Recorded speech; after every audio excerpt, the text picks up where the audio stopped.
오늘의 밥 시간입니다. 6월 10일 토요일. 오늘의 밥은 로마서 8장 1절로 11절 말씀입니다. 그러므로 이제 그리스도 예수 안에 있는 자에게는 결코 정죄함이 없나니 이는 그리스도 예수 안에 있는 생명의 성령의 법이 죄와 사망의 법에서 너를 해방하였습니다.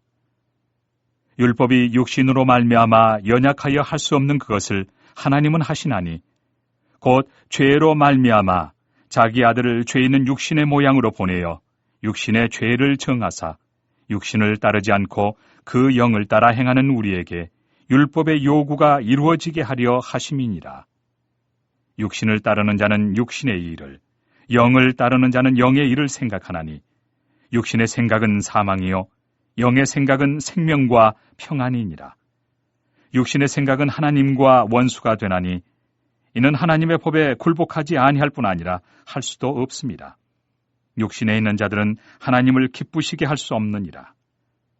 만일 너희 속에 하나님의 영이 거하시면 너희가 육신에 있지 아니하고 영에 있나니 누구든지 그리스도의 영이 없으면 그리스도의 사람이 아니라.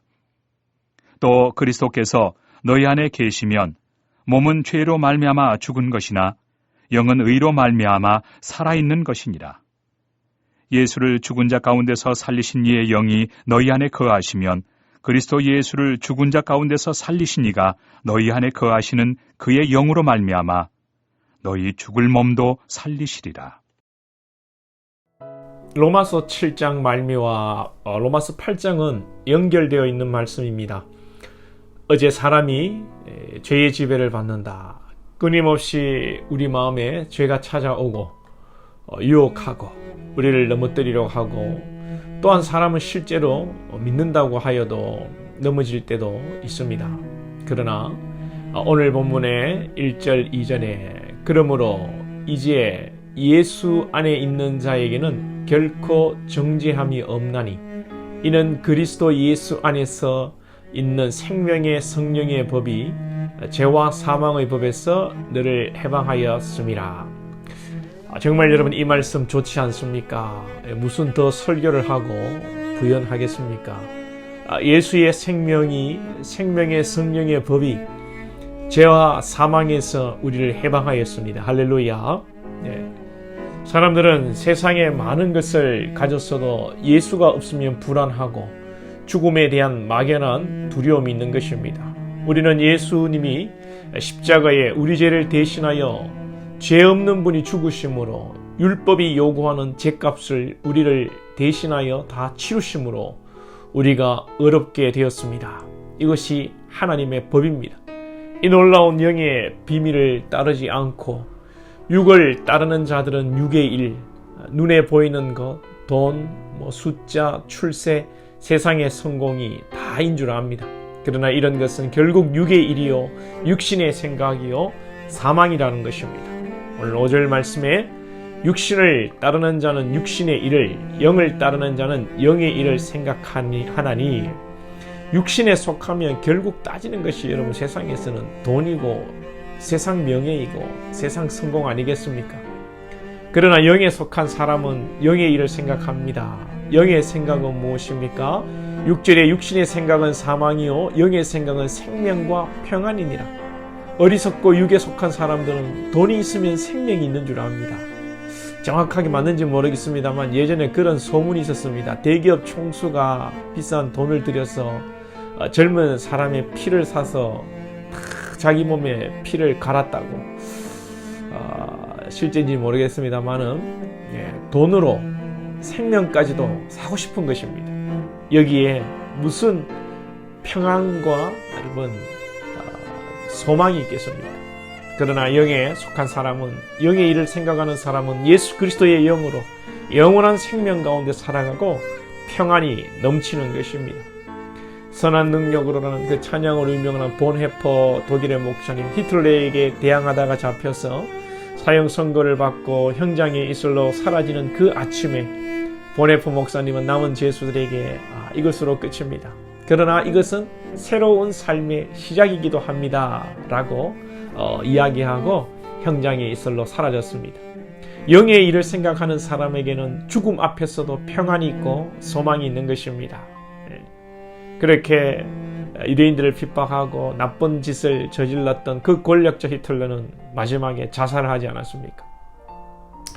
여러분 어떤 소망이 넘칩니까? 11절을 봅니다. 예수를 죽은 자 가운데서 살리신 이의 영이 너희 안에 거하시면 그리스도 예수를 죽은 자 가운데서 살리신 이가 너희 안에 거하시는 그의 영으로 말미암아 너희 죽을 몸도 살리시리라. 하나님의 영이 우리를 살리십니다. 우리는 영원한 생명으로 천국을 살 것입니다. 그러니 이 땅에 여러분 길어야 100년 인생 살아가는 것 영원한 세상에 비하면 아무것도 아니고 이 땅에서 비록 자랑할 것이 없어도 우리에게는 영원한 생명이 있다는 사실을 믿어야 합니다.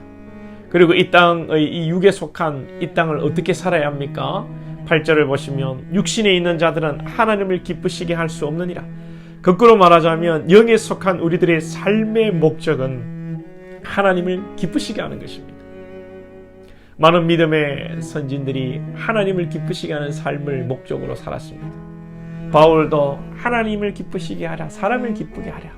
사람의 기쁨을 구했다면 나는 하나님의 종이 아니다 라고 했습니다. 로마서 12장에도 그러므로 형제들아 내가 하나님의 모든 자비하심으로 너희를 권하노니 너희 몸을 하나님이 기뻐하시는 거룩한 산 제사로 드리라. 이는 너희의 드릴 영적 예배니라. 하나님이 기뻐하시는 거룩한 산 제사. 우리는 이 땅을 살 때 하나님의 기쁨이 무엇인지 분별하고 하나님의 기쁨을 위해 사는 것입니다. 자식의 가장 큰 효도는 뭡니까? 부모님을 기쁘게 하는 것입니다. 하나님께서 부모와 자식 간의 이런 모습을 만드신 것은 하나님의 형상을 따라 하나님과 우리의 관계를 따라 만드신 것이죠. 그러므로 우리는 영적으로 하나님의 기쁨심이 무엇인지를 분별하고 살아야 하는 것입니다.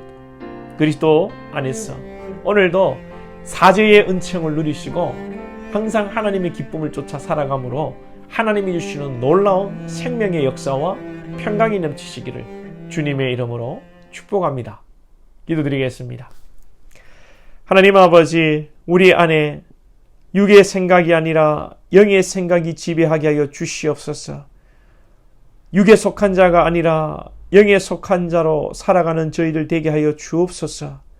우리는 이미 예수를 믿고 구원받았지만 연약하여서 육신의 일을 생각할 때가 많음을 아버지 고백합니다. 불쌍히 여기시고 여기에 속하여 늘 두렵고 사망의 그늘에 살아가는 것이 아니라 영안을 열어주사 영의 일을 생각하며 영원하신 하나님의 평강과 기쁨 속에서 하나님이 기뻐하시는 일을 분별하여 행함으로 하나님이 주시는 기쁨 가운데 평안 가운데 소망 가운데 살아가는 저희들이 되게 하여 주옵소서. 예수님의 이름으로 기도하옵나이다. 아멘.